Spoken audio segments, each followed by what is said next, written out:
falando em dinheiro, a gente vê como hoje está crescendo o número de pessoas que estão abrindo o seu próprio negócio. E hoje, então, a gente trouxe esse tema para te ajudar. Se você quer abrir um negócio e não sabe como, a gente vai te ajudar hoje a ser um MEI. Estamos recebendo hoje aqui na nossa sala Mariane Favero. Tudo bem? Tudo bem, Bárbara. Muito obrigada pelo convite. É um prazer estar aqui. Uma boa tarde aos telespectadores. Mariana é empresária, né? Consultora financeira. Então, hoje vai nos ensinar tudo, hein, Renato? Tudo relacionado ao dinheiro, vai nos ajudar, vai nos orientar e também nos ajudar a gente a saber administrar, não é verdade? Total. Mariane, boa tarde. Seja muito bem-vinda aqui nessa tarde, aqui no nosso programa Sempre Melhor. E eu já quero te perguntar, para início, como a gente faz para abrir um MEI?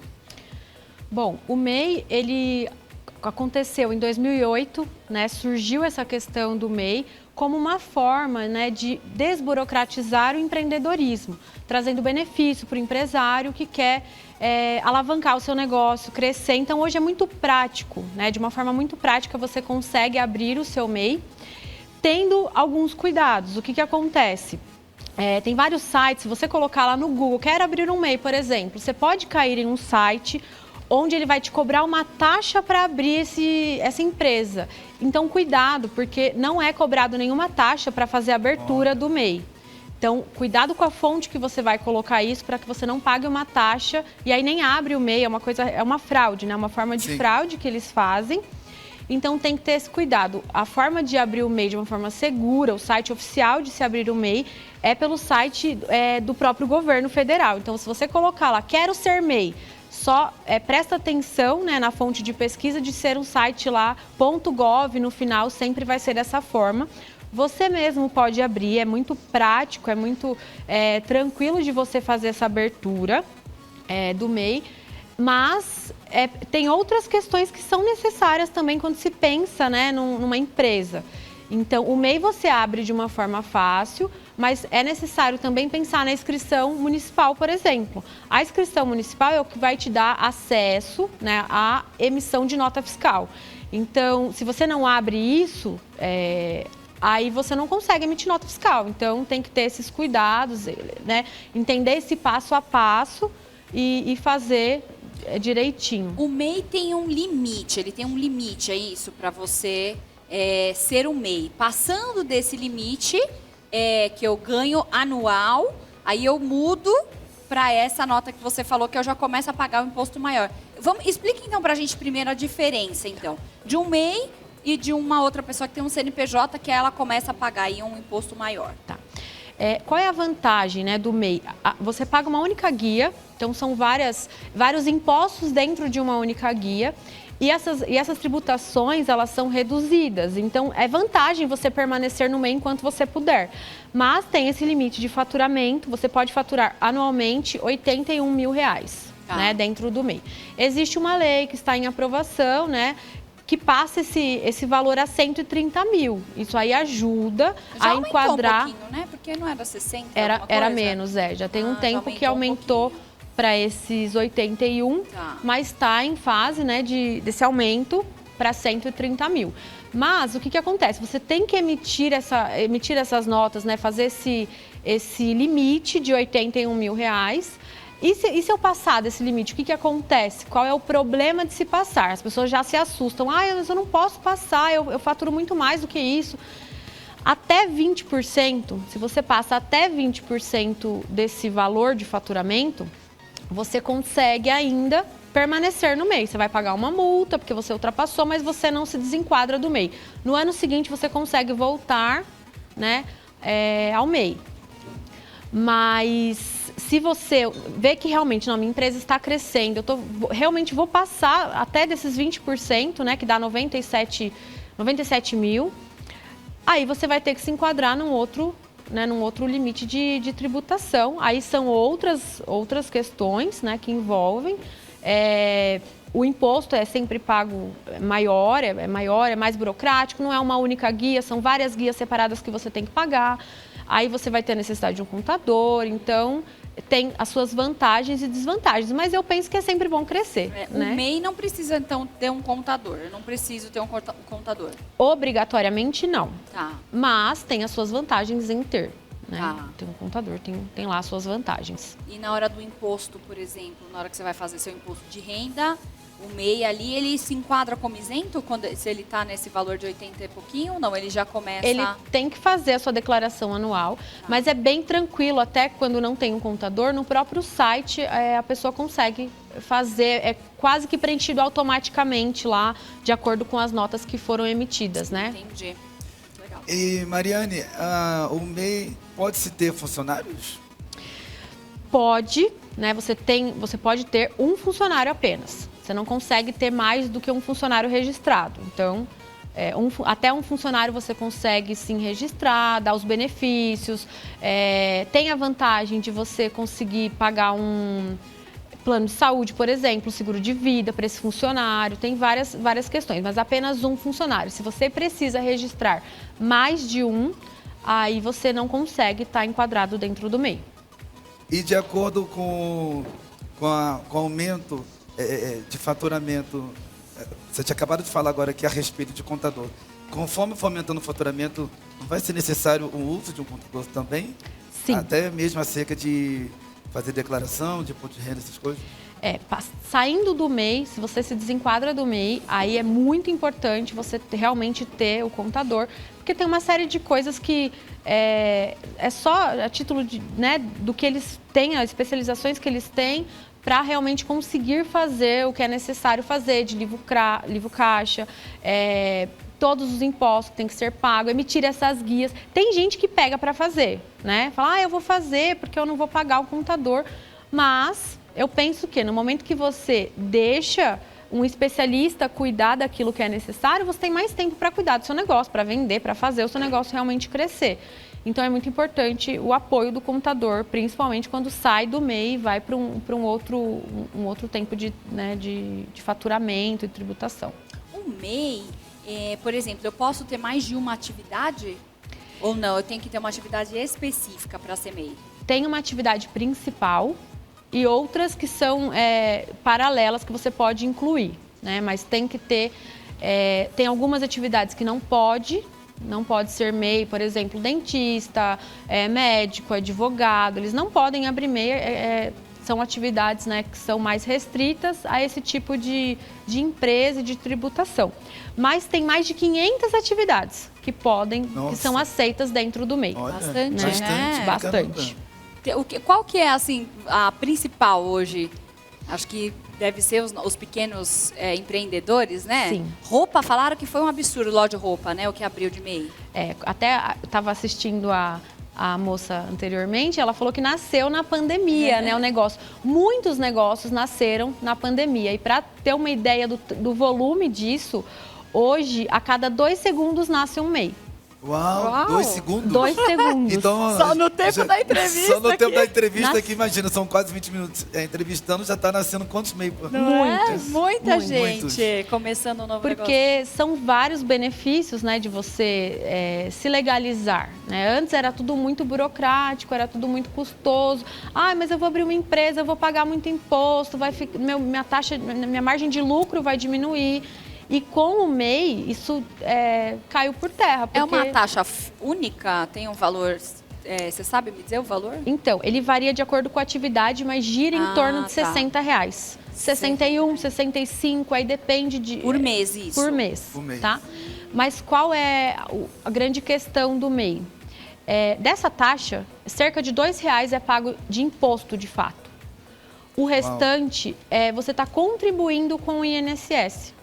Então, entra aí na questão da aposentadoria, dos benefícios da Previdência. Então, é bem importante falar, não é só uma taxa, você está contribuindo para o seu próprio futuro, para o seu próprio bem, né? Para uma questão de acidente, enfim, uma série de coisas engloba aí dentro da Previdência, né?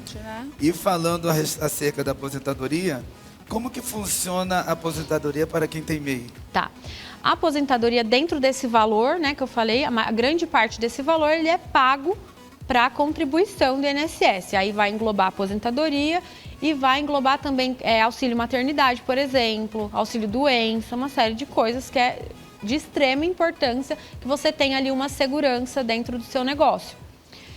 E a questão da aposentadoria, com esse valor que é pago pelo MEI, é uma contribuição de um salário mínimo. Então, o empreendedor ele vai se aposentar, né, com essa contribuição com um salário mínimo. Ai, Mari, mas eu quero ter uma aposentadoria maior, porque o empreendedor ele ganha mais, ele pode contribuir à parte, um valor a mais, para complementar essa aposentadoria e ter um valor um pouco maior de renda na hora da aposentadoria.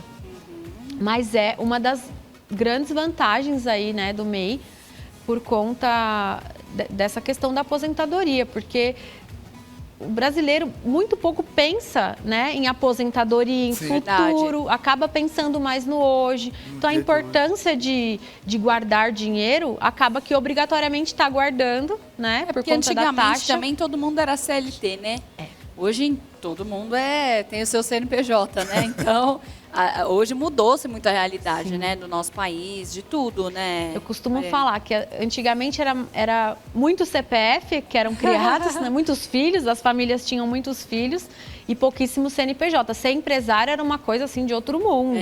Só quem era empresário era que tinha muita grana. Não era qualquer um de baixa renda, até mesmo pessoas de baixa renda que poderiam abrir vou uma abrir empresa. Ali, vou vender pão de mel e tal. Imagina, não se empresário era um status assim muito superior. Então eram criados muitos CPFs, muitos filhos, as famílias tinham e CNPJ quase nenhum. Hoje praticamente virou isso, né? Porque as famílias, a tendência é ter menos filhos, né? Se preocupa-se muito com essa questão da educação, de dar uma vida mais tranquila para os filhos, para a família.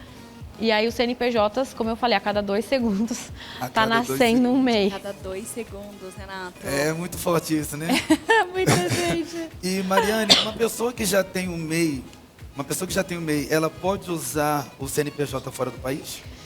Então, ela não pode recolher impostos fora do país. Ela vai poder usar se for um importador, por exemplo, ou um exportador. Então, teoricamente, ela está usando fora do país, que ela está importando ou exportando algo, mas se for a questão realmente, eu tenho CNPJ aqui, mudei de país, estou indo para lá, eu não consigo fazer esse recolhimento, porque ele está dentro do Simples Nacional. E uma das regras do Simples Nacional é nacional. Então, é apenas no país mesmo, só salvo essas exceções, né, a questão da importação e exportação, aí consegue utilizar o CNPJ fora. Por exemplo, eu sou um MEI, eu vendo pão de mel.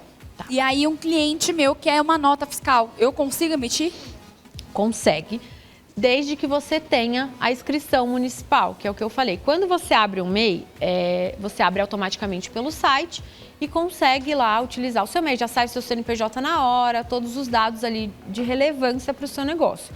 Para a emissão de nota fiscal, você precisa ter uma inscrição municipal. O que é isso? Você precisa estar inscrito na prefeitura da cidade da qual a sua empresa está com o endereço. Está inscrito naquela prefeitura e ter os acessos para utilizar desse portal, né, para emissão de nota fiscal.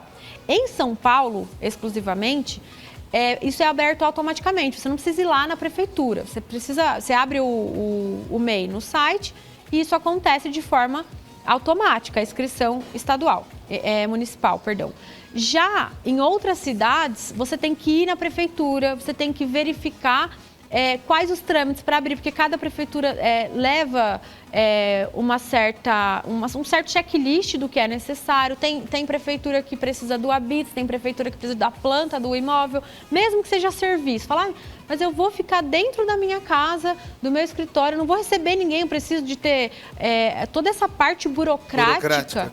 Tem prefeitura que pede. Então, eu até costumo orientar que antes de abrir o MEI, verifique na sua prefeitura se é possível, quais são os trâmites, porque de repente não dá certo. Tem isso também, nesse detalhe, né, Maria? Tem esse detalhe. Porque de repente não dá certo. Às vezes, da cidade que você está, na hora de você abrir, é uma super burocracia, essa parte de inscrição municipal. E sem essa inscrição municipal, não é possível emitir nota. Então, muitas empresas, né, pessoas, empreendedores, abrem o MEI porque precisa emitir nota fiscal. E acha que, na hora que alguém me pedir uma nota fiscal, eu já posso fazer. Não é bem por aí. Você tem que ter a sua inscrição municipal para fazer essa emissão de nota fiscal. Leva-se alguns dias, você vai na prefeitura, fora, né, de São Paulo, você vai na prefeitura, faz essa essa solicitação, eles vão te passar toda a documentação necessária, você vai assinar e leva-se ali, acho que cerca de 5 dias, para de fato você receber o acesso para conseguir emitir a nota fiscal. Então é importante deixar bem claro isso. O MEI ele não tem obrigatoriedade de emitir a nota fiscal, mas é importante você ter esse acesso para quando alguém, né, realmente um cliente. Isso traz bastante confiança, né? Você está lidando ali com um pequeno empreendedor, você saber que ele tem um CNPJ, que ele vai te fornecer uma nota fiscal, isso traz credibilidade para o seu negócio. Então, é importante você... Credibilidade e segurança também, né? Segurança. Que as pessoas andam tão traídas, são tantas... Dá para confiar mais hoje em em dia, mim, né? Os golpes que nós Os tomamos. golpes, né? São Então, tantas coisas. São tantas coisas que têm acontecido ultimamente, então, através desse benefício que eu ia até te perguntar agora, os benefícios que o próprio MEI, ele transmite pra gente. Quais seriam eles? Olha, são inúmeros, né, benefícios quando a gente se pensa em ter um CNPJ. Primeiro, essa questão da credibilidade, né? Você passa a falar com um empresário, seja você um pequeno empreendedor, um pequeno produtor de pão de mel, aqui como a Bárbara falou, você passa a ter uma credibilidade, você tem um CNPJ, você tem uma outra cara, né? Você é uma empresa. Partindo daí, o seu acesso à captação de recursos, por exemplo, você vai num banco captar um recurso, você precisa lá, você quer automatizar o seu negócio, você quer comprar uma máquina lá para fazer um pão de mel, uma massa diferente, não vai ser mais tão artesanal, você precisa desse recurso. Quando você tem um CNPJ, o tratamento é outro. Ainda que seja apenas um MEI, que não é uma super empresa, uma grande empresa, o tratamento por ser um CNPJ é outro. Abrem-se as portas, né, do mercado financeiro para quem tem um CNPJ. Então, uma das grandes vantagens também entra nessa questão de captação de recursos. Outro ponto importantíssimo é a questão do plano de saúde. Você paga muito menos no plano de saúde se você tem um MEI. Coisa, né, mano? É verdade. Interessante. Paga muito menos no plano de saúde. Poucas pessoas sabem disso. Tem lá um MEI, tá pagando um plano de saúde caro, Caríssimo. porque tá na pessoa física e não sabe. E aí com um MEI você consegue pagar e muitas vezes até incluir familiares no seu plano. E pode incluir familiares, Pode. até mesmo no caso que você tinha falado acerca do Funcionário? do funcionário, isso? Pode incluir Então, também? depende do plano. Alguns planos aceitam e outros planos pedem que tenha lá o registro, tem que ser funcionário registrado. Outros planos não têm essa obrigatoriedade. Alguns planos eles aceitam, você pode até incluir, vamos supor, o seu pai, a sua mãe, o seu filho, enfim, mesmo que não está dentro ali da empresa, se não é funcionário, não trabalha, mas você consegue sim incluir. Isso é uma grande vantagem, uma redução de custo muito grande, né? Quando se trata E também tem algumas empresas que nem conseguem comprar coisas sem o CNPJ, né? Algumas, por exemplo, roupa, tem algumas lojas que você não consegue comprar se você não tiver o CNPJ, né? Porque você tem que comprar no atacado, por exemplo. Sim. Então, é uma vantagem também. Sim, exatamente. Como eu falei, a questão da credibilidade é muito maior e tem empresas que limitam isso. Na hora de você comprar, faz como você falou. Não, só vou vender por um CNPJ. Aí entra também a questão do faturado. Um CNPJ, ele consegue faturar, mas eu não vou precisar usar o meu cartão. Eu posso ir lá na loja e fazer uma coisa faturada, onde você vai receber um boleto depois, né, e conseguir pagar aquilo faturado, que facilita o negócio, né, tem uma redução de custo bem significativa. Muito bom, gente. Olha, muito, muito legal aqui, né, o bate-papo. Acho que ficou bem esclarecido aí para você que está querendo aí abrir um MEI. Qualquer dúvida, Mariana, eu queria que você deixasse os seus contatos para a gente. Por favor, telefone, Instagram. Bom, vocês me acham no Instagram, é o marifávero _ROG, R-O-G. E o telefone é o 011 98639 2947. Muito bom, né, Renato? Eu adorei. Mariana é muito Dúvidas, simpática. né? Tranquila, né? Muito tranquila. Vai nos ajudar quando a gente for, né, abrir vários negócios. Pois é. Muito obrigado mesmo pela tua presença aqui, Mariana, no nosso programa. Obrigada, foi um E prazer. volte Sempre. Ó, falamos juntos. Bom, gente, olha, a gente vai para um rápido break. Daqui a pouquinho a gente volta com mais bate-papo, culinária, sempre melhor para você.